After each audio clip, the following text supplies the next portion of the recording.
ਅੱਜ ਆਓ ਅਸੀਂ ਸਵਰਗੀ ਪਰਿਵਾਰ ਅਤੇ ਬੁੱਧੀ ਸਿਰਲੇਖ ਉਪਦੇਸ਼ ਨਾਲ ਪਰਮੇਸ਼ਵਰ ਦੇ ਵਚਨ ਦਾ ਅਧਿਐਨ ਕਰੀਏ। 하나님 말씀 상고해보는 시간을 갖도록 하겠습니다. 하나님께서 ਸਵਰਗੀ ਪਰਿਵਾਰ ਬਾਰੇ ਪਰਮੇਸ਼ਵਰ ਸਾਨੂੰ ਕਿਸ ਤਰ੍ਹਾਂ ਦੀ ਬੁੱਧੀ ਦਿੰਦੇ ਹਨ? 알려주고 계시는가? 여러분, ਸਾਰੇ ਲੋਕੋ, ਸਭ ਤੋਂ ਮਹਾਨ ਬੁੱਧੀ ਕਿਸ ਕੋਲ ਹੈ? 예. ਬੇਸ਼ੱਕ ਪਰਮੇਸ਼ਵਰ ਕੋਲ ਸਭ ਤੋਂ ਮਹਾਨ ਬੁੱਧੀ ਹੈ। 이 땅에 ਫਿਰ ਵੀ ਅਸੀਂ ਕਹਿ ਸਕਦੇ ਹਾਂ ਕਿ ਰਾਜਾ ਸੁਲੇਮਾਨ ਨੂੰ ਪਰਮੇਸ਼ਵਰ ਨੇ ਸਭ ਤੋਂ ਮਹਾਨ ਬੁੱਧੀ ਦਿੱਤੀ ਸੀ। 우리가 또 꼽을 수가 있겠습니다. ਰਾਜਾ ਸੁਲੇਮਾਨ ਨੂੰ ਪਰਮੇਸ਼ਵਰ ਵੱਲੋਂ ਇੱਕ ਬਹੁਤ ਹੀ ਖਾਸ ਤੋਹਫਾ ਬੁੱਧੀ ਮਿਲੀ। 은사를 받게 되었습니다. 그로 말미암아서 ਨਤੀਜੇ ਵਜੋਂ ਉਹ ਤਾਕਤ ਦੀ ਵਰਤੋਂ ਜਾਂ ਜ਼ਬਰਦਸਤੀ ਤੇ ਨਿਰਭਰ ਨਹੀਂ ਸੀ। 모든 일에 완력이나 무력으로 또 백성들을 다스린 ਉਹ ਇੱਕ 것입니다. ਬੁੱਧੀਮਾਨ ਰਾਜਾ ਸੀ ਜਿਸ ਨੇ ਆਪਣੀ ਪ੍ਰਜਾ ਤੇ ਬੁੱਧੀ ਨਾਲ ਰਾਜ ਕੀਤਾ। 한 왕이었습니다. ਉਪਦੇਸ਼ਕ ਦੀ ਪੋਥੀ ਵਿੱਚ ਉਸਨੇ ਉਸ ਬੁੱਧੀ ਬਾਰੇ ਸਮਝਾਇਆ ਜੋ ਮਨੁੱਖਜਾਤੀ ਕੋਲ ਹੋਣੀ ਚਾਹੀਦੀ ਹੈ। 지혜에 대해서 설명한 내용이 있었습니다. 기억나십니까? ਕੀ ਤੁਹਾਨੂੰ ਯਾਦ ਹੈ ਕਿ ਇਹ ਕੀ ਹੈ? 가장 큰 지혜라고 ਸੁਲੇਮਾਨ ਨੇ ਬੁੱਧੀ ਪ੍ਰਾਪਤ ਕਰਨ ਲਈ ਕਈ ਤਰ੍ਹਾਂ ਦੀਆਂ ਕੋਸ਼ਿਸ਼ਾਂ ਕੀਤੀਆਂ। 지혜를 얻기 위해서 온갖 일을 다 겪어봤습니다. 세상 ਉਸਨੇ ਹਰ ਉਸ 사람들이 ਚੀਜ਼ ਦਾ ਆਨੰਦ ਮਾਣਿਆ ਜੋ ਲੋਕ ਚਾਹੁੰਦੇ ਸੀ 다 누려보았고, ਅਤੇ ਉਸਦੇ ਦਿਲ ਭਰ ਕੇ ਪਸੰਦ ਦੀ ਹਰ ਚੀਜ਼ ਪਾਈ। 눈이 원하는 것 ਉਸਨੇ ਕਿਸੇ ਵੀ ਚੀਜ਼ ਨੂੰ ਨਹੀਂ ਰੋਕਿਆ ਜਿਸ ਦੀ ਉਸਦੀਆਂ ਅੱਖਾਂ ਵਿੱਚ ਲਾਲਸਾ ਹੋਈ। ਹਾਲਾਂਕਿ ਅੰਤ ਵਿੱਚ ਉਸਨੂੰ ਕੀ ਅਹਿਸਾਸ ਹੋਇਆ? ਉਸਨੇ ਲਿਖਿਆ ਕਿ ਉਹ ਸਾਰੀਆਂ ਚੀਜ਼ਾਂ ਵਿਅਰਥ ਸੀ। ਆਓ ਅਸੀਂ ਉਪਦੇਸ਼ਕ ਦੀ ਪੋਥੀ ਅਧਿਆਇ 1 ਉੱਤੇ ਇੱਕ ਨਜ਼ਰ ਪਾਈਏ। ਉਪਦੇਸ਼ਕ ਅਧਿਆਇ 1 ਵਚਨ 2। ਉਪਦੇਸ਼ਕ ਆਖਦਾ ਹੈ, ਵਿਅਰਥਾਂ ਦਾ ਵਿਅਰਥ, ਵਿਅਰਥਾਂ ਦਾ ਵਿਅਰਥ, ਸਭ ਕੁਝ ਵਿਅਰਥ ਹੈ। 모든 것이 헛되도 다 학구였습니다. ਕੀ ਬਾਈਬਲ ਵਿੱਚ ਕੁਝ ਚਮਕਦਾਰ ਅਤੇ ਆਸ਼ਾ ਭਰਿਆ ਲਿਖਿਆ ਨਹੀਂ ਹੋਣਾ ਚਾਹੀਦਾ? 또 미래지향적인 그런 어떤 내용을 기록하지 아니하시고 ਸੁਲੇਮਾਨ ਨੇ ਨਕਾਰਾਤਮਕ ਸਮੀਕਰਨ ਅਰ 이와 같은 좀 부정적인 말씀을 왜 이렇게 하셨을까? ਸਾਰੇ ਲੋਕੋ, ਮੰਨ ਲਓ ਕਿ ਅਸੀਂ ਪਰਮੇਸ਼ਵਰ ਨਾਲ ਨਹੀਂ ਮਿਲੇ ਹਾਂ ਜਾਂ ਸਾਨੂੰ ਪਾਪਾਂ ਦੀ ਮਾਫੀ ਨਹੀਂ ਮਿਲੀ ਹੈ। 하나님을 찾지 못하고 만나지 못하고 죄 사함 얻지 ਤਾਂ ਇਹ 못한 ਕਿਹੋ ਜਿਹਾ ਜੀਵਨ ਹੋਵੇਗਾ? 삶이 어떤 삶이라고 볼 수 ਮੁਕਤੀ 있습니까? ਤੋਂ ਬਿਨਾਂ ਜੀਵਨ ਵਿਅਰਥ ਹੈ। 구원받지 못한 삶은 헛된 삶이라고 밖에 볼 수 없습니다. ਸੁਲੇਮਾਨ ਨੇ ਇਹੀ ਦੱਸਿਆ। 그래서 솔로몬이 바로 이런 점을 이제 지적을 하고 있습니다. ਵਿਅਰਥਾਂ ਦਾ ਵਿਅਰਥ, ਸਭ ਕੁਝ ਵਿਅਰਥ ਹੈ। ਵਚਨ 3। ਆਦਮੀ ਨੂੰ ਉਸਦੇ ਸਾਰੇ ਧੰਦੇ ਤੋਂ ਜੋ ਉਹ ਸੂਰਜ ਦੇ ਹੇਠ ਕਰਦਾ ਹੈ ਕੀ ਲਾਭ ਹੁੰਦਾ ਹੈ? ਇੱਕ ਪੀੜ੍ਹੀ ਚੱਲੀ ਜਾਂਦੀ ਹੈ ਅਤੇ ਦੂਜੀ ਆ ਜਾਂਦੀ ਹੈ, ਪਰ ਧਰਤੀ ਸਦਾ ਅਟਲ ਹੈ। ਸੂਰਜ ਚੜ੍ਹਦਾ ਹੈ ਅਤੇ ਸੂਰਜ ਲਹਿੰਦਾ ਹੈ ਅਤੇ ਆਪਣੇ ਥਾਂ ਲਈ ਜਿੱਥੋਂ ਉਹ ਚੜ੍ਹਦਾ ਹੈ ਘਰਕਦਾ ਜਾਂਦਾ ਹੈ। ਪੌਣ ਦੱਖਣ ਵੱਲ ਚੱਲੀ ਜਾਂਦੀ, ਫਿਰ ਉੱਤਰ ਵੱਲ ਮੁੜ ਪੈਂਦੀ ਹੈ। ਇਹ ਸਦਾ ਭੌਂਦੀ ਫਿਰਦੀ ਹੈ ਅਤੇ ਆਪਣੇ ਗੇੜਾਂ ਅਨੁਸਾਰ ਮੁੜ ਜਾਂਦੀ ਹੈ। ਸਾਰੀਆਂ ਨਦੀਆਂ ਸਮੁੰਦਰ ਵਿੱਚ ਜਾ ਪੈਂਦੀਆਂ ਹਨ, ਪਰ ਸਮੁੰਦਰ ਨਹੀਂ ਭਰੀਦਾ। ਉਸੇ ਥਾਂ ਨੂੰ ਜਿੱਥੋਂ ਨਦੀਆਂ ਨਿਕਲੀਆਂ ਹਨ, ਉੱਥੇ ਹੀ ਮੁੜ ਜਾਂਦੀਆਂ ਹਨ। ਇਹਨਾਂ ਸਾਰੀਆਂ ਗੱਲਾਂ ਨਾਲ ਥਕਾਉਣਾ ਹੈ। ਇਹ ਗੱਲ ਮਨੁੱਖ ਬੋਲ ਨਹੀਂ ਸਕਦਾ, ਅੱਖ ਵੇਖਣ ਨਾਲ ਨਹੀਂ ਰੱਜਦੀ ਅਤੇ ਕੰਨ ਸੁਣਨ ਨਾਲ ਨਹੀਂ ਭਰਦਾ। ਜੋ ਹੋਇਆ ਉਹ ਫੇਰ ਹੋਵੇਗਾ, ਜੋ ਕੀਤਾ ਗਿਆ ਹੈ ਉਹ ਫੇਰ ਕੀਤਾ ਜਾਵੇਗਾ ਅਤੇ ਸੂਰਜ ਦੇ ਹੇਠ ਕੋਈ ਨਵੀਂ ਗੱਲ ਨਹੀਂ। ਭਲਾ ਕੋਈ ਅਜਿਹੀ ਗੱਲ ਹੈ ਜਿਹਨੂੰ ਅਸੀਂ ਆਖ ਸਕੀਏ, ਲਓ ਵੇਖੋ ਇਹ ਨਵੀਂ ਹੈ? ਉਹ ਤਾਂ ਪਹਿਲਾਂ ਪੁਰਾਣਿਆਂ ਸਮਿਆਂ ਵਿੱਚ ਹੋਈ ਜੋ ਸਾਥੋਂ ਅੱਗੇ ਸਨ। ਪਹਿਲੀਆਂ ਗੱਲਾਂ ਦਾ ਕੁਝ ਚੇਤਾ ਨਹੀਂ ਅਤੇ ਆਉਣ ਵਾਲੀਆਂ ਗੱਲਾਂ ਦਾ ਉਹਨਾਂ ਦੇ ਪਿੱਛੇ ਆਉਣ ਵਾਲਿਆਂ ਨੂੰ ਕੋਈ ਚੇਤਾ ਨਾ ਰਹੇਗਾ। ਮੈਂ ਉਪਦੇਸ਼ਕ ਯਰੂਸ਼ਲਮ ਵਿੱਚ ਇਸਰਾਇਲ ਉੱਤੇ ਪਾਤਸ਼ਾਹ ਸਾਂ ਅਤੇ ਮੈਂ ਆਪਣਾ ਮਨ ਲਾਇਆ ਪਈ ਜੋ ਕੁਝ ਆਕਾਸ਼ ਦੇ ਹੇਠ ਵਰਤਦਾ ਹੈ, ਬੁੱਧ ਨਾਲ ਸਭ ਦੀ ਭਾਲ ਕਰਾਂ ਅਤੇ ਖੋਜ ਕੱਢਾਂ। ਪਰਮੇਸ਼ੁਰ ਨੇ ਆਦਮੀ ਦੀ ਵੰਸ ਨੂੰ ਕਰੜੀ ਕਸ਼ਟਣੀ ਦਿੱਤੀ ਹੈ ਜਿਹਦੇ ਵਿੱਚ ਉਹ ਲੱਗੇ ਰਹਿਣ। ਮੈਂ ਉਹਨਾਂ ਸਾਰਿਆਂ ਕੰਮਾਂ ਨੂੰ ਡਿੱਠਾ ਜੋ ਆਕਾਸ਼ ਦੇ ਹੇਠ ਹੁੰਦੇ ਹਨ ਅਤੇ ਵੇਖੋ ਸਾਰਿਆਂ ਦੇ ਸਾਰੇ ਵਿਅਰਥ ਅਤੇ ਹਵਾ ਦਾ ਫੱਕਣਾ ਸਨ। ਜੋ ਵਿੰਗਾ ਹੈ ਸੋ ਸਿੱਧਾ ਨਹੀਂ ਬਣ ਸਕਦਾ ਅਤੇ ਜਿਹੜਾ ਹੈ ਹੀ ਨਹੀਂ ਉਹਦਾ ਲੇਖਾ ਨਹੀਂ ਹੋ ਸਕਦਾ। ਮੈਂ ਆਪਣੇ ਮਨ ਨਾਲ ਇਹ ਗੱਲ ਕੀਤੀ ਪਈ ਵੇਖ, ਮੈਂ ਵੱਡਾ ਵਾਅਦਾ ਕੀਤਾ, ਸਗੋਂ ਉਹਨਾਂ ਸਭਨਾਂ ਨਾਲੋਂ ਜੋ ਮੈਥੋਂ ਪਹਿਲਾਂ ਯਰੂਸ਼ਲਮ ਵਿੱਚ ਸਨ ਵਧੀਕ ਬੁੱਧ ਪਾਈ। ਹਾਂ, ਮੇਰੇ ਮਨ ਨੇ ਬੁੱਧ ਅਤੇ ਵਿਦਿਆ ਬਹੁਤ ਵੇਖੀ, ਪਰ ਜਦ ਮੈਂ ਆਪਣੇ ਮਨ ਨੂੰ ਬੁੱਧ ਦੇ ਜਾਣਨ ਨੂੰ ਅਤੇ ਸੁਧਾਰ ਮੂਰਖਤਾਈ ਦੇ ਸਮਝਣ ਨੂੰ ਲਾਇਆ ਤਾਂ ਮੈਂ ਸਮਝਿਆ ਜੋ ਇਹ ਵੀ ਹਵਾ ਦਾ ਫੱਕਣਾ ਹੈ। ਬਹੁਤ ਬੁੱਧ ਵਿੱਚ ਬਹੁਤ ਖੇਚਲ ਹੈ ਅਤੇ ਜਿਹੜਾ ਵਿਦਿਆ ਵਧਾਉਂਦਾ ਹੈ ਉਹ ਸਿਰ ਦਰਦੀ ਵਧਾਉਂਦਾ ਹੈ। ਉਪਦੇਸ਼ਕ ਦੀ ਪੋਥੀ ਅਧਿਆਇ 1 ਤੋਂ 12 ਤੱਕ ਉਸਨੇ ਮਨੁੱਖੀ ਜੀਵਨ ਬਾਰੇ ਗੱਲ ਕੀਤੀ। ਉਸ ਦਾ ਸਿੱਟਾ ਕੀ ਸੀ? ਲੋਕ ਵਿਅਰਥ ਗੱਲਾਂ ਲਈ ਲਾਲਚੀ ਹੁੰਦੇ ਹਨ। ਇੱਕ ਦੂਜੇ ਨਾਲ ਲੜਦੇ ਹਨ ਅਤੇ ਆਪਣੇ ਫਾਇਦੇ ਲਈ ਦੂਜਿਆਂ ਨੂੰ ਨੁਕਸਾਨ ਪਹੁੰਚਾਉਂਦੇ ਹਨ। 해롭게 하고 이렇게 ਪਰ 가지 ਅੰਤ ਵਿੱਚ ਹਵਾ ਦਾ ਪਿੱਛਾ ਕਰਨ ਵਾਂਗ ਸਭ ਕੁਝ ਵਿਅਰਥ ਹੈ। 알고 보니까 전부 바람을 잡으려는 허망한 것밖에 없더라고 했습니다.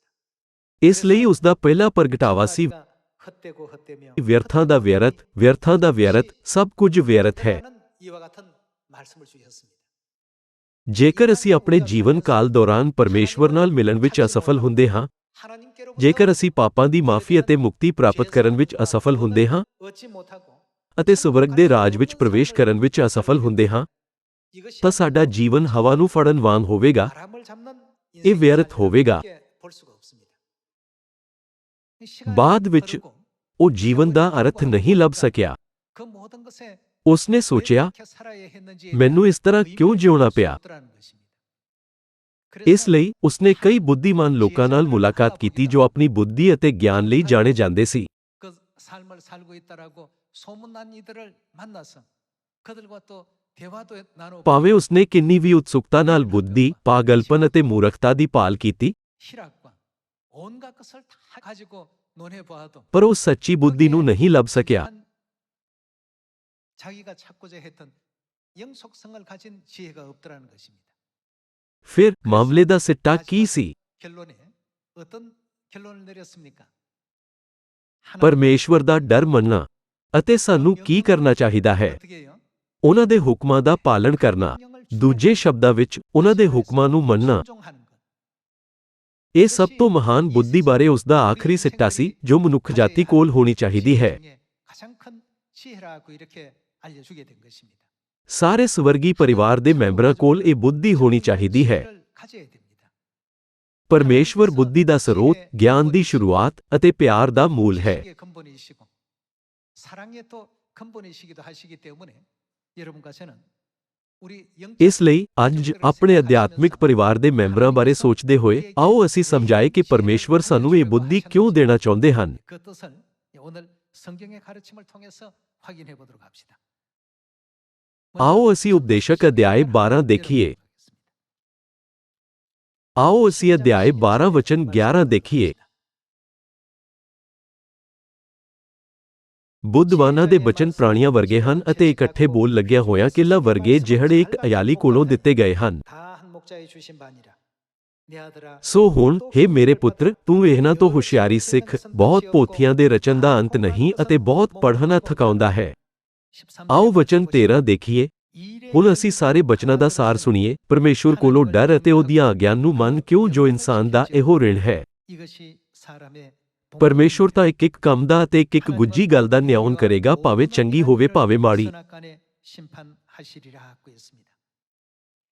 자, ਸੁਲੇਮਾਨ ਨੇ ਇਸ ਧਰਤੀ ਤੇ ਹਰ ਕਿਸਮ ਦੀ ਬੁੱਧੀ 얻고자 하는 지혜에 대해서 ਅਤੇ ਪਾਗਲਪਨ ਅਤੇ ਮੂਰਖਤਾ ਦੀ ਵੀ ਭਾਲ ਕੀਤੀ। 미련한 것과 미친 것과 온갖 지혜자들의 ਫਿਰ ਵੀ ਉਹ ਉਹਨਾਂ ਤੋਂ ਕੁਝ ਵੀ ਨਹੀਂ ਸਿੱਖ ਸਕਿਆ। 들어봐도 거기에서 얻을 수 있는 것은 아무것도 없었습니다.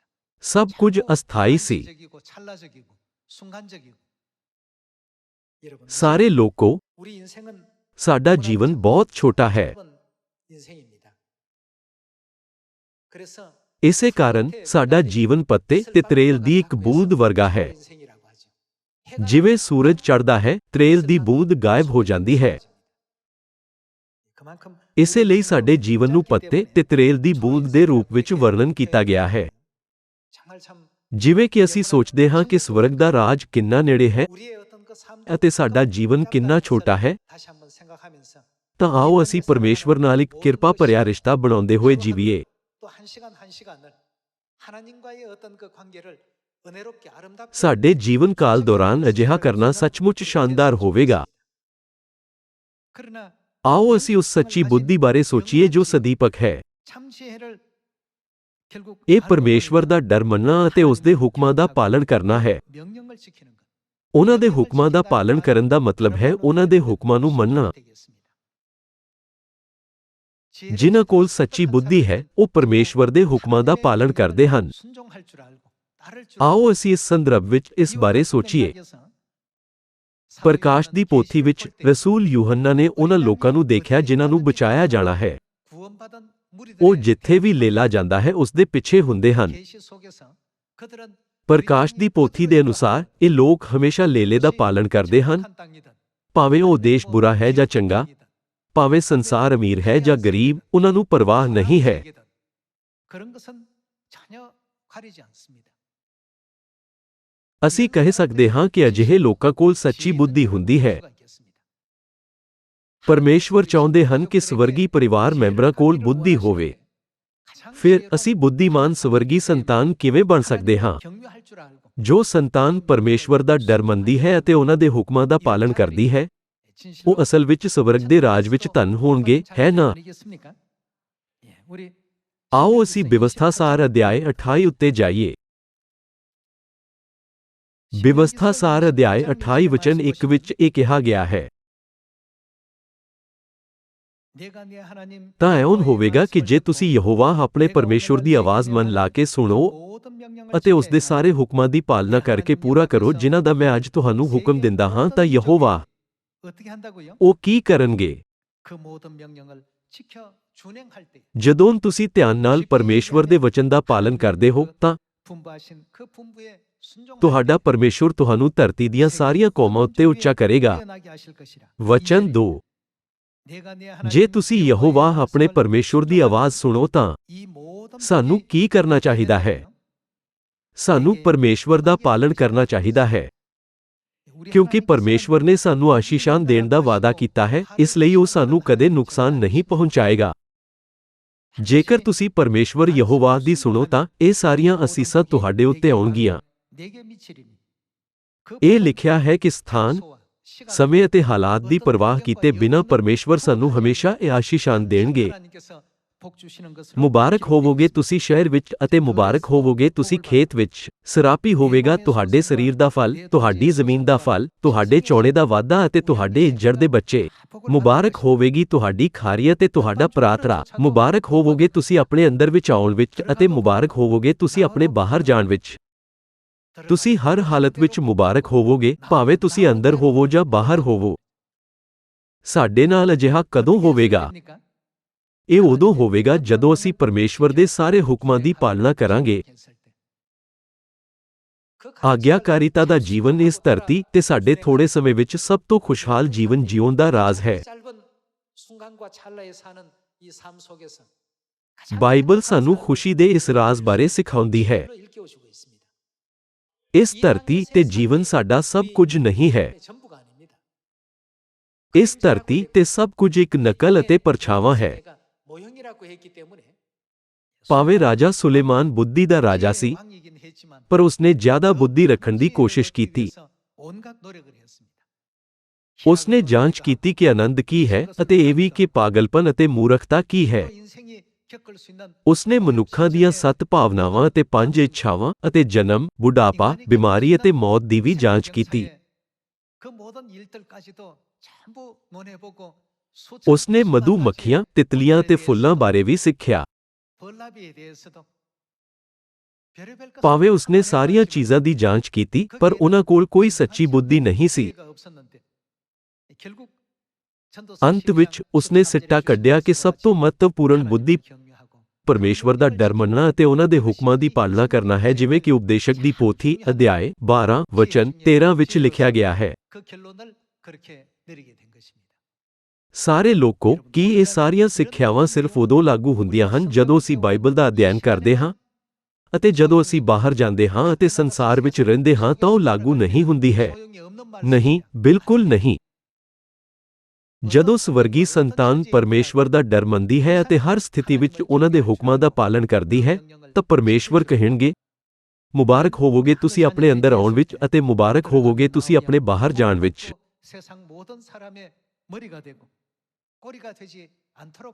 ਇਹ ਪਰਮੇਸ਼ਵਰ ਦੇ ਵਚਨ ਹਨ। ਆਓ ਅਸੀਂ ਵਚਨ 15 ਤੇ ਚੱਲੀਏ। ਬਿਵਸਥਾ ਸਾਰ ਅਧਿਆਇ 28 ਵਚਨ 15।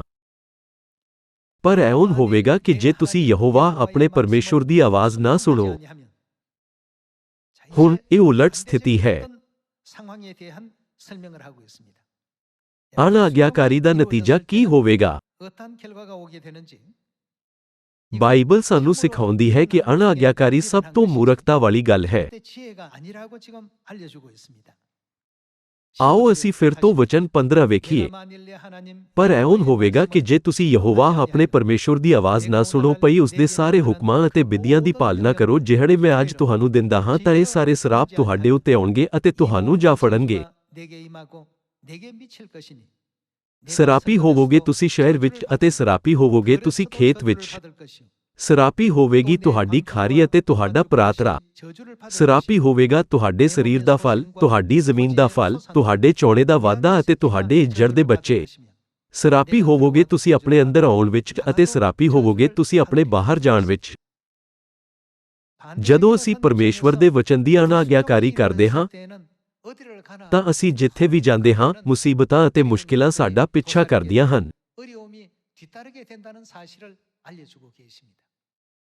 ਮੈਂ ਉਮੀਦ ਕਰਦਾ ਹਾਂ ਕਿ ਸਾਡੇ ਸਾਰੇ ਸਿਯੋਨ ਪਰਿਵਾਰ ਦੇ ਸਾਰੇ ਮੈਂਬਰ ਪਰਮੇਸ਼ਵਰ ਤੋਂ ਬਹੁਤ ਸਾਰੀਆਂ ਆਸ਼ੀਸ਼ਾਂ ਪ੍ਰਾਪਤ ਕਰਨਗੇ। ਸਾਨੂੰ ਪਰਮੇਸ਼ਵਰ ਵਿੱਚ ਬਣੇ ਰਹਿਣ ਅਤੇ ਆਸ਼ੀਸ਼ਾਂ ਪ੍ਰਾਪਤ ਕਰਨ ਲਈ ਕਿਸ ਤਰ੍ਹਾਂ ਦੀ ਬੁੱਧੀ ਨੂੰ ਅਮਲ ਵਿੱਚ ਲਿਆਉਣਾ ਚਾਹੀਦਾ ਹੈ। 지혜를 우리가 실천을 해야 되겠습니까? ਸਾਡੇ ਸਾਰੇ ਸਵਰਗੀ ਪਰਿਵਾਰ ਦੇ ਮੈਂਬਰਾਂ ਨੂੰ ਪਰਮੇਸ਼ਵਰ ਦਾ ਡਰ ਮੰਨਣਾ ਚਾਹੀਦਾ ਹੈ ਅਤੇ ਉਹਨਾਂ ਦੇ ਹੁਕਮਾਂ ਦੀ ਪਾਲਣਾ ਕਰਨੀ ਚਾਹੀਦੀ ਹੈ। 하늘 우리 가족이 된다면 ਬਾਈਬਲ ਦੱਸਦੀ ਹੈ ਕਿ ਜਦੋਂ ਅਸੀਂ ਅਜਿਹਾ ਕਰਾਂਗੇ ਤਾਂ ਪਰਮੇਸ਼ਵਰ ਸਾਨੂੰ ਹਮੇਸ਼ਾ ਆਸ਼ੀਸ਼ਾਂ ਦੇਣਗੇ। 이렇게 기록하고 있습니다.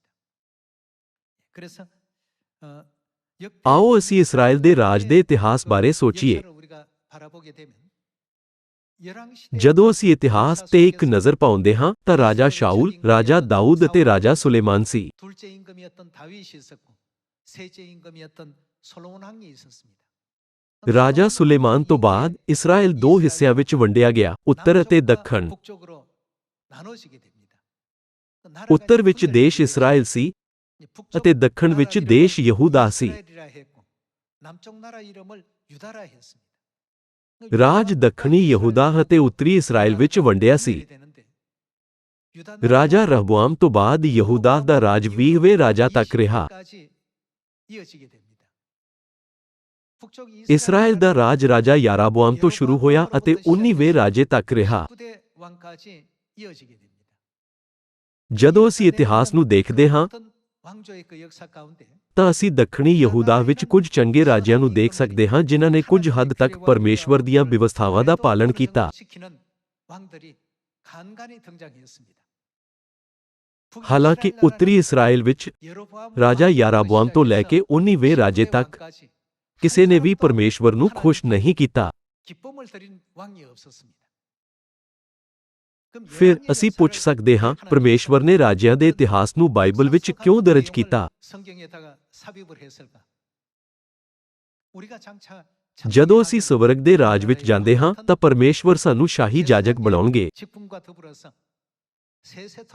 ਕੀ ਉਹਨਾਂ ਨੇ ਸਾਨੂੰ ਸਵਰਗ ਦੇ ਰਾਜ ਉੱਤੇ ਸਦਾ ਅਤੇ ਸਦਾ ਲਈ ਰਾਜ ਕਰਨ ਦਾ ਅਧਿਕਾਰ ਦੇਣ ਦਾ ਵਾਅਦਾ ਨਹੀਂ ਦਿੱਤਾ? ਸਾਨੂੰ ਰਾਜਿਆਂ ਦੇ ਇਤਿਹਾਸ ਤੇ ਇੱਕ ਚੰਗੀ ਨਜ਼ਰ ਪਾਉਣ ਦੀ ਲੋੜ ਹੈ। ਫਿਰ ਉੱਤਰੀ ਇਸਰਾਇਲ ਨੇ ਪਰਮੇਸ਼ਵਰ ਦੀ ਇੱਛਾ ਦਾ ਪਾਲਣ ਕਿਉਂ ਨਹੀਂ ਕੀਤਾ? ਅਜਿਹਾ ਇਸ ਲਈ ਸੀ ਕਿਉਂਕਿ ਉਹਨਾਂ ਕੋਲ ਪਰਮੇਸ਼ਵਰ ਦੇ ਵਚਨ ਦਾ ਪਾਲਣ ਕਰਨ ਦੀ ਬੁੱਧੀ ਨਹੀਂ ਸੀ।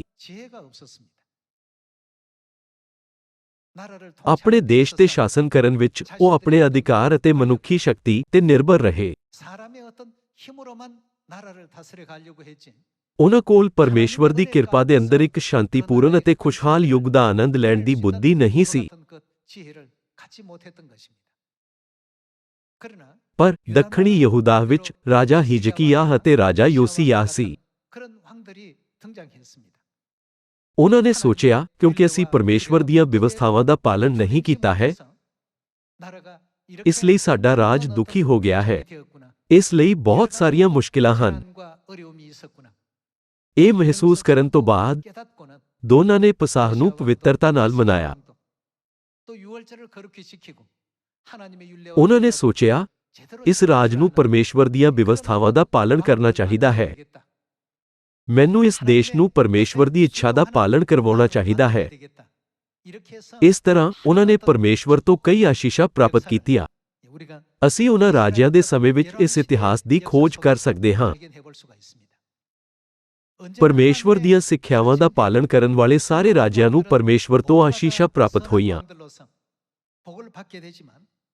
ਫਿਰ ਵੀ ਉੱਤਰੀ ਇਸਰਾਏਲ ਦੇ ਰਾਜਿਆਂ ਨੇ ਪਰਮੇਸ਼ਵਰ ਦੀਆਂ ਸਿੱਖਿਆਵਾਂ ਦਾ ਪਾਲਨ ਨਹੀਂ ਕੀਤਾ। ਇਸ ਤਰ੍ਹਾਂ ਉਹਨਾਂ ਨੇ ਪਰਮੇਸ਼ਵਰ ਨੂੰ ਛੱਡ ਦਿੱਤਾ ਅਤੇ ਮੂਰਤੀ ਪੂਜਾ ਵਿੱਚ ਪੈ ਗਏ।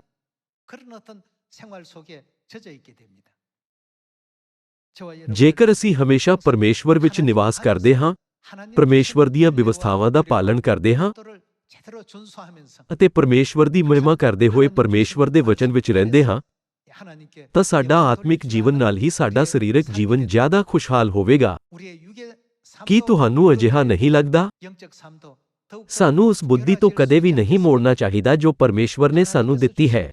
ਇਸ ਦੀ ਬਜਾਏ ਸਾਨੂੰ ਪਰਮੇਸ਼ਵਰ ਦੀਆਂ ਸਿੱਖਿਆਵਾਂ ਨੂੰ ਮੰਨਣਾ ਚਾਹੀਦਾ ਹੈ ਅਤੇ ਜਿੱਥੇ ਵੀ ਉਹ ਸਾਡੀ ਅਗਵਾਈ ਕਰਦੇ ਹਨ, ਉੱਥੇ ਉਹਨਾਂ ਦਾ ਪਾਲਣਾ ਕਰਨਾ ਚਾਹੀਦਾ ਹੈ ਤਾਂ ਜੋ ਅਸੀਂ ਆਸ਼ੀਸ਼ਿਤ ਹੋ ਸਕੀਏ। ਸਾਡੇ ਸਰੀਰਕ ਪਰਿਵਾਰ ਵਿੱਚ ਜਦੋਂ ਅਸੀਂ ਆਪਣੇ ਮਾਤਾ-ਪਿਤਾ ਦੀਆਂ ਗੱਲਾਂ ਸੁਣਦੇ ਹਾਂ ਤਾਂ ਚੰਗੀਆਂ ਗੱਲਾਂ ਹੁੰਦੀਆਂ ਹਨ। ਆਤਮਿਕ ਪਰਿਵਾਰ ਦਾ ਵੀ ਇਹੀ ਹਾਲ ਹੈ।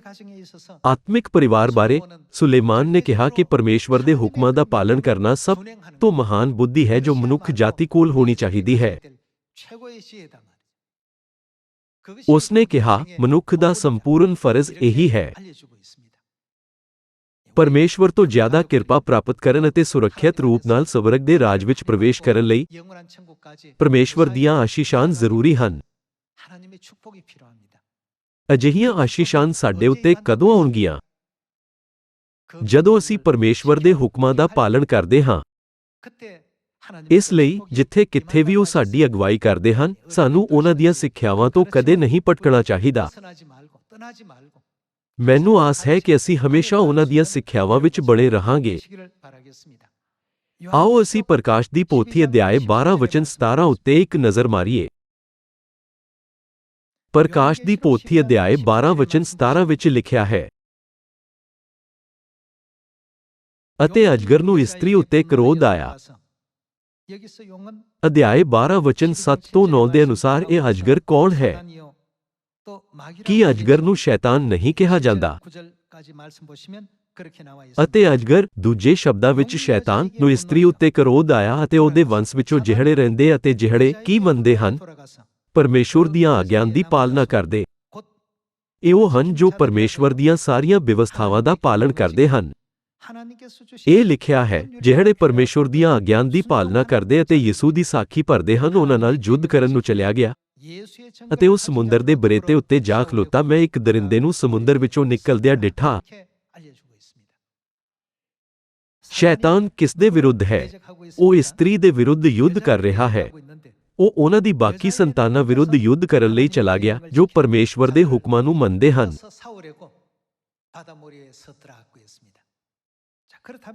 ਫਿਰ ਸਾਰੇ ਲੋਕੋ, ਕੀ ਪਰਮੇਸ਼ਵਰ ਸਾਨੂੰ ਇਹ ਨਹੀਂ ਦਿਖਾ ਰਹੇ ਹਨ ਕਿ ਕੌਣ ਪਰਮੇਸ਼ਵਰ ਵੱਲ ਖੜਾ ਹੈ ਅਤੇ ਕੌਣ ਸ਼ੈਤਾਨ ਵੱਲ? ਪਰਮੇਸ਼ਵਰ ਦੇ ਪੱਖ ਵਿੱਚ ਕੌਣ ਖੜਾ ਹੈ? ਇਹ ਇਸਤਰੀ ਦੀ ਬਾਕੀ ਸੰਤਾਨ ਹੈ। ਉਹ ਕਿਸ ਦਾ ਹੁਕਮ ਮੰਨਦੇ ਹਨ? ਉਹ ਪਰਮੇਸ਼ਵਰ ਦੇ ਹੁਕਮਾਂ ਦਾ ਪਾਲਣ ਕਰਦੇ ਹਨ। ਜਿਹੜੇ ਲੋਕ ਪਰਮੇਸ਼ਵਰ ਦੇ ਹੁਕਮਾਂ ਦਾ ਪਾਲਣ ਕਰਦੇ ਹਨ, ਉਹ ਸ਼ੈਤਾਨ ਦੇ ਵਿਰੁੱਧ ਲੜਦੇ ਹਨ ਅਤੇ ਸ਼ੈਤਾਨ ਦੇ ਉਲਟ ਦਿਸ਼ਾ ਵਿੱਚ ਖੜੇ ਹੁੰਦੇ ਹਨ। ਦੂਜੇ ਸ਼ਬਦਾਂ ਵਿੱਚ ਉਹ ਪਰਮੇਸ਼ਵਰ ਦੇ ਪੱਖ ਵਿੱਚ ਹਨ। ਉਹ ਕੌਣ ਹਨ? ਉਹ ਇਸਤਰੀ ਦੀ ਬਾਕੀ ਸੰਤਾਨ ਹੈ ਜੋ ਪਰਮੇਸ਼ਵਰ ਦੇ ਹੁਕਮਾਂ ਨੂੰ ਮੰਨਦੇ ਹਨ। ਇਸ ਲਈ ਧਰਤੀ ਤੇ ਅਜਗਰ ਦੇ ਖਿਲਾਫ ਸਿਰਫ ਉਹੀ ਲੋਕ ਲੜ ਸਕਦੇ ਹਨ ਜੋ ਪਰਮੇਸ਼ਵਰ ਦੇ ਹੁਕਮਾਂ ਦਾ ਪਾਲਣ ਕਰਦੇ ਹਨ। ਆਓ ਅਸੀਂ ਇੱਕ ਰਾਜਾ ਅਧਿਆਇ 2 ਵਚਨ 1 ਨਾਲ ਜਾਰੀ ਰੱਖੀਏ। ਜਦ ਦਾਊਦ ਦੇ ਮਰਨ ਦੇ ਦਿਨ ਨੇੜੇ ਆਏ ਤਾਂ ਉਸਨੇ ਆਪਣੇ ਪੁੱਤਰ ਸੁਲੇਮਾਨ ਨੂੰ ਇਹ ਆਗਿਆ ਦਿੱਤੀ ਕਿ ਮੈਂ ਸਾਰੀ ਸ੍ਰਿਸ਼ਟੀ ਦੇ ਰਾਹ ਜਾਂਦਾ ਹਾਂ। ਉਹ ਉਸ ਨੂੰ ਕੀ ਕਰਨ ਲਈ ਕਹਿ ਰਹੇ ਹਨ? ਤੂੰ ਤਕੜਾ ਹੋ ਤੇ ਮਰਦ ਬਣ ਅਤੇ ਯਹੋਵਾ ਆਪਣੇ ਪਰਮੇਸ਼ੁਰ ਦੀ ਆਗਿਆ ਨੂੰ ਪਾਲ ਕੇ ਉਹਦੇ ਮਾਰਗ ਉੱਤੇ ਚੱਲ ਅਤੇ ਉਹਦੀਆਂ ਵਿਧੀਆਂ, ਹੁਕਮਾਂ, ਨਿਆਵਾਂ ਅਤੇ ਸਾਖੀਆਂ ਦੀ ਪਾਲਣਾ ਕਰਕੇ ਰਾਖੀ ਕਰ, ਜਿਵੇਂ ਮੂਸਾ ਦੀ ਵਿਵਸਥਾ ਵਿੱਚ ਲਿਖਿਆ ਹੈ। ਦਾਊਦ ਨੇ ਆਪਣੇ ਪੁੱਤਰ ਸੁਲੇਮਾਨ ਨੂੰ ਕਿਹਾ, ਪਰਮੇਸ਼ਵਰ ਦੇ ਹੁਕਮਾਂ ਨੂੰ ਮੰਨਣਾ ਸਭ ਤੋਂ ਚੰਗੀ ਗੱਲ ਹੈ। ਤੁਹਾਨੂੰ ਉਹਨਾਂ ਦੇ ਹੁਕਮਾਂ ਦਾ ਪਾਲਣ ਕਰਨਾ ਚਾਹੀਦਾ ਹੈ, ਜਿਸ ਕਰਕੇ ਤੂੰ ਉਸ ਸਾਰੇ ਕੰਮ ਵਿੱਚ ਤਕੜਾ ਜਿਹੜਾ ਤੂੰ ਕਰੇ ਅਤੇ ਉਸ ਸਭ ਕਾਸੇ ਵੱਲ ਜਿੱਧਰ ਤੂੰ ਮੂੰਹ ਕਰੇ ਉਹ ਕੀ ਹੋਵੇ? ਸਫਲ ਹੋਵੇ। 뒤따르게 될 것이다. 그랬습니다. ਬਾਈਬਲ ਦੱਸਦੀ ਹੈ ਕਿ ਪਰਮੇਸ਼ਵਰ ਉਹਨਾਂ ਲੋਕਾਂ ਦੀਆਂ ਹਜ਼ਾਰਾਂ ਪੀੜ੍ਹੀਆਂ ਨੂੰ ਪਿਆਰ ਦਿਖਾਏਗਾ ਜੋ ਪਰਮੇਸ਼ਵਰ ਦੇ ਹੁਕਮਾਂ ਦਾ ਪਾਲਣ ਕਰਦੇ ਹਨ ਅਤੇ ਉਹਨਾਂ ਦੀਆਂ ਸਿੱਖਿਆਵਾਂ ਦਾ ਪਾਲਣਾ ਕਰਦੇ ਹਨ ਅਤੇ ਅਜਿਹੇ ਲੋਕ ਆਪਣੇ ਸਾਰੇ ਕੰਮਾਂ ਵਿੱਚ ਖੁਸ਼ਹਾਲ ਹੋਣਗੇ। 형통함을 입게 될 것이다. 이렇게 설명하고 있습니다. ਆਓ ਅਸੀਂ ਕਹਾਵਤਾਂ ਦੀ ਕਿਤਾਬ ਅਧਿਆਇ 19 ਨਾਲ ਜਾਰੀ ਰੱਖੀਏ। ਕਹਾਵਤਾਂ ਅਧਿਆਇ 19 ਵਚਨ 16। ਜਿਹੜਾ ਹੁਕਮ ਮੰਨਦਾ ਹੈ ਉਹ ਕੀ ਕਰਦਾ ਹੈ? ਉਹ ਆਪਣੀ ਜਾਨ ਦੀ ਪਾਲਣਾ ਕਰਦਾ ਹੈ। 어떻게 한다고요? ਅਜਿਹਾ ਵਿਅਕਤੀ ਆਪਣੀ ਆਤਮਾ ਦੀ ਸੁਰੱਖਿਆ ਕਰਨਾ ਜਾਣਦਾ ਹੈ। ਜਦੋਂ ਉਸ ਦੀ ਆਤਮਾ ਸ਼ੈਤਾਨ ਦੀ ਸ਼ਕਤੀ ਦੇ ਅਧੀਨ ਸੀ ਤਾਂ ਉਸ ਦਾ ਨਰਕ ਜਾਣਾ ਤੈਅ ਸੀ। ਹਾਲਾਂਕਿ ਪਰਮੇਸ਼ਵਰ ਦੇ ਹੁਕਮਾਂ ਨੂੰ ਮੰਨਣ ਤੋਂ ਬਾਅਦ ਆਤਮਾ ਸ਼ੈਤਾਨ ਦੀ ਸ਼ਕਤੀ ਤੋਂ ਬਾਹਰ ਨਿਕਲ ਸਕਦੀ ਹੈ ਅਤੇ ਪਰਮੇਸ਼ਵਰ ਕੋਲ ਵਾਪਸ ਆ ਸਕਦੀ ਹੈ। 이와 같은 위치에 서게 되었다는 것입니다. ਇਸ ਤਰ੍ਹਾਂ ਵਚਨ 16 ਵਿੱਚ ਲਿਖਿਆ ਗਿਆ ਹੈ, ਜਿਹੜਾ ਹੁਕਮ ਮੰਨਦਾ ਹੈ ਉਹ ਆਪਣੀ ਜਾਨ ਦੀ ਪਾਲਣਾ ਕਰਦਾ ਹੈ, ਪਰ ਜੋ ਉਹਦੀਆਂ ਰਾਹਾਂ ਨੂੰ ਤੁੱਛ ਜਾਣਦਾ ਹੈ ਉਹ ਮਰ ਜਾਵੇਗਾ। ਉਹ ਪਰਮੇਸ਼ਵਰ ਦੇ ਹੁਕਮਾਂ ਦੀ ਉਲੰਘਣਾ ਕਰਦੇ ਹਨ ਅਤੇ ਕੁਕਰਮ ਕਰਦੇ ਹਨ। ਉਹ ਸਬਤ ਦੀ ਬਜਾਏ ਐਤਵਾਰ ਅਤੇ ਪਸਾਹ ਦੀ ਬਜਾਏ ਕ੍ਰਿਸਮਸ ਮਨਾਉਂਦੇ ਹਨ। ਉਹ ਪਿਤਾ, ਪੁੱਤਰ ਅਤੇ ਪਵਿੱਤਰ ਆਤਮਾ ਦੇ ਨਾਮ ਨਾਲ ਬਪਤਿਸਮਾ ਲੈਣ ਦੀ ਬਜਾਏ ਆਪਣੇ ਖੁਦ ਦੇ ਰੀਤੀ ਦਾ ਬਪਤਿਸਮਾ ਲੈਂਦੇ ਹਨ। ਜਿਵੇਂ ਕਿ ਅਸੀਂ ਹੁਣ ਤੱਕ ਅਧਿਐਨ ਕੀਤਾ ਹੈ, ਪੂਰੀ ਬਾਈਬਲ ਵਿੱਚ ਪਰਮੇਸ਼ਵਰ ਸਾਨੂੰ ਆਪਣੇ ਹੁਕਮਾਂ ਬਾਰੇ ਸਿਖਾਉਂਦੇ ਹਨ। ਪਰਮੇਸ਼ਵਰ ਹੁਕਮਾਂ ਉੱਤੇ ਕਿਉਂ ਜ਼ੋਰ ਦਿੰਦੇ ਹਨ? ਅਜਿਹਾ ਇਸ ਲਈ ਹੈ ਕਿਉਂਕਿ ਉਹਨਾਂ ਦੇ ਹੁਕਮਾਂ ਦੇ ਬਿਨਾਂ ਅਸੀਂ ਕਦੇ ਵੀ ਸਵਰਗ ਦੇ ਰਾਜ ਦਾ ਰਸਤਾ ਨਹੀਂ ਜਾਣ ਪਾਵਾਂਗੇ। ਜਿਵੇਂ ਕਿ ਅਸੀਂ ਇੱਕ ਕਰਕੇ ਉਹਨਾਂ ਦੇ ਹੁਕਮਾਂ ਦਾ ਪਾਲਣਾ ਕਰ ਰਹੇ ਹਾਂ ਤਾਂ ਅਸੀਂ ਕਿੱਥੇ ਪਹੁੰਚਾਂਗੇ? ਪਰਮੇਸ਼ਵਰ ਨੇ ਹੁਕਮ ਬਣਾਏ ਤਾਂ ਜੋ ਅਸੀਂ ਸਵਰਗ ਦੇ ਰਾਜ ਵਿੱਚ ਪਹੁੰਚ ਸਕੀਏ। ਸਾਡੇ ਸਾਰੇ ਸਵਰਗੀ ਪਰਿਵਾਰ ਦੇ ਮੈਂਬਰਾਂ ਨੂੰ ਪਰਮੇਸ਼ਵਰ ਦੇ ਹੁਕਮਾਂ ਦਾ ਪਾਲਣ ਕਰਨਾ ਚਾਹੀਦਾ ਹੈ ਅਤੇ ਉਹਨਾਂ ਦੇ ਵਚਨਾਂ ਨੂੰ ਮੰਨਣਾ ਚਾਹੀਦਾ ਹੈ। ਕੇਵਲ ਤਦ ਅਸੀਂ ਪਰਮੇਸ਼ਵਰ ਦੀ ਸੰਤਾਨ ਬਣ ਸਕਦੇ ਹਾਂ ਜਿਨ੍ਹਾਂ ਕੋਲ ਸਭ ਤੋਂ ਮਹਾਨ ਬੁੱਧੀ ਹੈ। ਮੈਨੂੰ ਆਸ ਹੈ ਕਿ ਅਸੀਂ ਸਾਰੇ ਪਰਮੇਸ਼ਵਰ ਦੇ ਹੁਕਮਾਂ ਦਾ ਪਾਲਣਾ ਕਰਾਂਗੇ ਅਤੇ ਉਹਨਾਂ ਦੇ ਵਚਨਾਂ ਨੂੰ ਮੰਨਾਂਗੇ। ਕਿਉਂਕਿ ਅਸੀਂ ਪਿਤਾ ਪਰਮੇਸ਼ਵਰ ਅਤੇ ਮਾਤਾ ਪਰਮੇਸ਼ਵਰ ਦੀ ਸੰਤਾਨ ਹਾਂ। ਇਸ ਲਈ ਆਓ ਅਸੀਂ ਵਫਾਦਾਰੀ ਨਾਲ ਖੁਸ਼ਖਬਰੀ ਦੇ ਮਾਰਗ ਤੇ ਚੱਲੀਏ ਤਾਂ ਅਸੀਂ ਸਵਰਗ ਦੇ ਰਾਜ ਵਿੱਚ ਮੁਬਾਰਕ ਹੋਵਾਂਗੇ। ਕੀ ਇਹ ਸੱਚ ਨਹੀਂ ਹੈ? ਪਰਮੇਸ਼ਵਰ ਸਾਰੇ ਬ੍ਰਹਿਮੰਡ ਨੂੰ ਚਲਾਉਂਦੇ ਹੈ। ਸਾਰੇ ਬ੍ਰਹਿਮੰਡ ਵਿੱਚ ਇਹ ਗ੍ਰਹਿ ਧਰਤੀ ਇੰਨੀ ਛੋਟੀ ਹੈ ਕਿ ਪਰਮੇਸ਼ਵਰ ਨੂੰ ਇਸ ਤੇ ਧਿਆਨ ਦੇਣ ਦੀ ਕੋਈ ਲੋੜ ਨਹੀਂ ਹੈ। ਹਾਲਾਂਕਿ ਸਾਨੂੰ ਬਚਾਉਣ ਲਈ ਪਰਮੇਸ਼ਵਰ ਇਸ ਦੀ ਦੇਖਭਾਲ ਕਰਦੇ ਹਨ। ਉਹ ਸਾਨੂੰ ਮੁਕਤੀ ਦੇਣ ਲਈ ਹਰ ਸੰਭਵ ਕੋਸ਼ਿਸ਼ ਕਰਦੇ ਹਨ। ਉਹ ਸਾਨੂੰ ਪਰਮੇਸ਼ਵਰ ਦੇ ਰਾਜ ਵਿੱਚ ਸਦੀਪਕ ਆਸ਼ੀਸ਼ ਅਤੇ ਖੁਸ਼ੀ ਦੀ ਇਜਾਜ਼ਤ ਦਿੰਦੇ ਹਨ ਅਤੇ ਸਵਰਗੀ ਰਾਜ ਉੱਤੇ ਰਾਜ ਕਰਨ ਦਾ ਅਧਿਕਾਰ ਵੀ ਦਿੰਦੇ ਹਨ। ਕੀ ਇਹ ਸੱਚ ਨਹੀਂ ਹੈ? ਮੈਂ ਆਸ ਕਰਦਾ ਹਾਂ ਕਿ ਕੋਈ ਵੀ ਵਿਸ਼ਵਾਸ ਦੇ ਇਸ ਮਾਰਗ ਨੂੰ ਨਹੀਂ ਗੁਆਏਗਾ। ਸਾਨੂੰ ਕੌਣ ਬਣਨਾ ਚਾਹੀਦਾ ਹੈ? ਉਹ ਜੋ ਇਸ ਧਰਤੀ ਦੀਆਂ ਥੋੜੇ ਚਿਰ ਦੀਆਂ ਵਸਤੂਆਂ ਲਈ ਜਿਉਂਦੇ ਹਨ ਜਾਂ ਉਹ ਜੋ ਸਦੀਪਕ ਵਸਤੂਆਂ ਲਈ ਜਿਉਂਦੇ ਹਨ? ਅੱਜ ਆਓ ਇਸ ਨੂੰ ਆਪਣੇ ਦਿਲਾਂ ਵਿੱਚ ਉਕਰੀਏ ਤਾਂ ਜੋ ਅਸੀਂ ਸਵਰਗ ਦੇ ਰਾਜ ਵੱਲ ਅਤੇ ਸਦੀਪਕ ਕਾਲ ਵੱਲ ਲਗਨ ਨਾਲ ਦੌੜ ਸਕੀਏ। ਇਸ ਨਾਲ ਮੈਂ ਅੱਜ ਦੇ ਉਪਦੇਸ਼ ਨੂੰ ਸਮਾਪਤ ਕਰਨਾ ਚਾਹਾਂਗਾ। ਤੁਹਾਡਾ ਬਹੁਤ ਬਹੁਤ ਧੰਨਵਾਦ।